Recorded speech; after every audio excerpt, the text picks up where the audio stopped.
Especialistas o estão chamando do encontro de OVNI mais significativo desde Roswell. Estou realmente convencido de que os corpos foram recolhidos. Discos voadores, relatos de corpos alienígenas no local, uma ocultação do governo de proporções monumentais. Ponham tudo isso junto e vocês terão dois dos mais intrigantes casos na história da ufologia. Exatamente, dois. É óbvio que o incidente Roswell de 1947 é um, mas existe outro caso quase idêntico. E ele está acontecendo agora no Brasil. O caso do ET brasileiro. Vittorio Pacatini é um dos maiores ufologistas do Brasil. Um investigador incansável que passou a vida inteira pesquisando milhares de avistamentos de OVNIs por todo o país. Mas, apesar dos maiores esforços de Pacatini, o Brasil nunca ganhou reconhecimento como uma importante região focal de OVNIs, até agora. Os avistamentos começaram cedo, na manhã de 20 de janeiro de 1996. Pacatini correu para Varginha, no sudeste do Brasil, onde ele colheu o depoimento do criador de gado, Eurico Rodrigues de Freitas. De Freitas afirmou ter visto um disco grande e aparentemente danificado flutuando no ar na altura das árvores. Ele tinha assustado seus bois. Os bois fizeram barulho e isso chamou minha atenção. Era 1 da manhã e o objeto passou por aqui. O que foi que viu exatamente? Me dê os detalhes. Detalhes? Ah, bom, ele estava coberto por fumaça. Era um objeto grande, do tamanho de um ônibus pequeno, e ele pairou por uns 40 minutos, a uns 5 metros do chão. Pacatini tentou confirmar o relato de Freitas e descobriu mais testemunhas oculares, inclusive o prefeito de uma cidade vizinha. Era um objeto quase do tamanho de um ônibus pequeno e era retangular. Pude perceber que ele tinha umas 5 luzes e estava quase no topo daqueles eucaliptos. Também houve relatos de que o corpo de bombeiros local tinha sido chamado para investigar o aparecimento de estranhas criaturas humanoides nas redondezas da cidade. O Corpo de Bombeiros de Varginha também é sua agência de controle animal e, rotineiramente, reúne todo tipo de animal selvagem que vaga para dentro de áreas povoadas. Mas o que eles capturaram na noite de 20 de janeiro era diferente de qualquer animal que já tinham visto antes. A criatura estava numa subida em direção à floresta e as crianças atiravam pedras nela, porque não sabiam o que ela era e estavam com um pouco de medo. Os bombeiros não tiveram dificuldade para capturar a criatura porque ela estava atordoada. Talvez por ter sido atingida pelas pedras, depois essa criatura foi levada pelos militares. Por todo o dia, o Corpo de Bombeiros e aparentemente os militares começaram a atender chamados de cidadãos frenéticos que estavam vendo mais criaturas humanoides. Baseado nas horas dos chamados e a distância entre os avistamentos, Pacatini acredita que pode ter havido umas 5 criaturas diferentes. A maioria dos avistamentos foi apenas de relance, mas essas jovens alegam ter visto muito mais. Elas voltavam do trabalho, estavam limpando a casa de alguém, aí decidiram pegar esse atalho. E de repente elas viram a criatura. Estava ali, encostada na parede, sabe?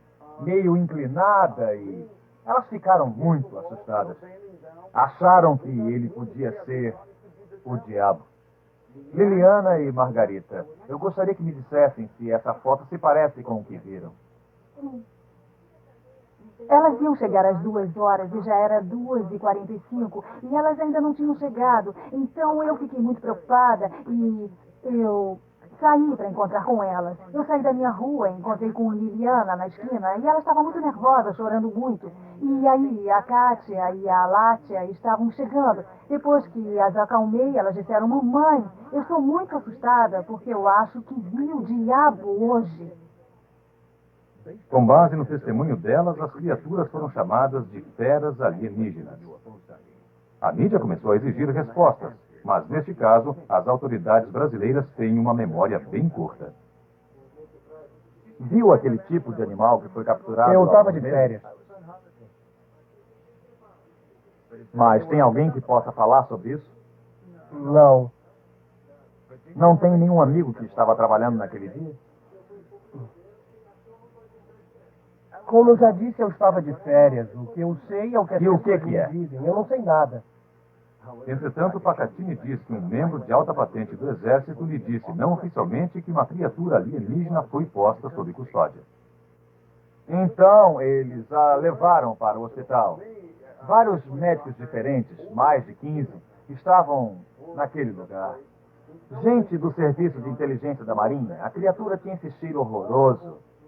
Aí um dos médicos se aproximou e então pegou o queixo da criatura bem assim, abriu aquela pequena fenda e então, usando pinças, ele pegou a língua e a puxou para fora um pouco. Ela parecia uma fita preta, como uma língua de um lagarto ou coisa parecida. Muitas pessoas viram isso, nós temos os depoimentos gravados. E aí ela a soltou e ela voltou para trás. Muito rápido. De acordo com essa mesma fonte anônima, pelo menos 2 seres humanoides foram capturados e examinados no hospital. Os 2 morreram pouco tempo depois sob custódia militar.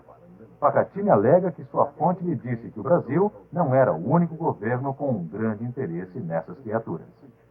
Uma das testemunhas militares disse que o governo dos Estados Unidos não só alertou os militares brasileiros que esse objeto estava caindo, como disse que várias autoridades americanas apareceram e ficaram no local para ajudar a dirigir o processo, secretamente. Eu fiquei muito impressionado pela profundidade da investigação feita pelo Sr. Pacatini.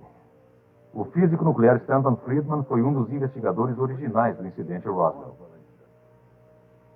Eu estou convencido de que os corpos foram recolhidos, que o governo fez um esforço substancial para abafar as coisas, e que, graças ao trabalho duro de um punhado de investigadores por aqui, a verdade está saindo pouco a pouco.